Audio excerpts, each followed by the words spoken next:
Here's a really cool technique that'll allow you to visualize a map independently of the material to which it is applied. All I need is an empty sample slot to do it.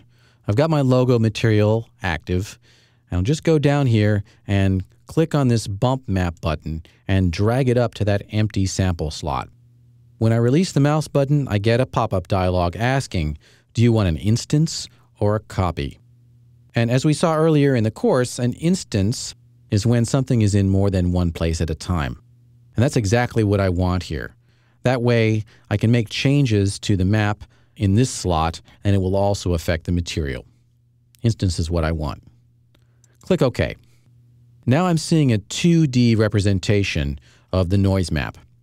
If you see something like this, that means you're working on a map and not a material. And in fact, you cannot assign a map directly to a model. You can only assign materials to models. So I can't actually drag this onto anything and expect that to work.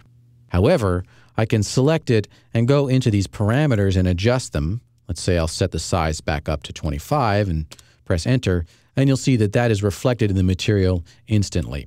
This is very helpful because you can break down a complex material into multiple sample slots and work on them independently without having to navigate back and forth, up and down through the shader tree.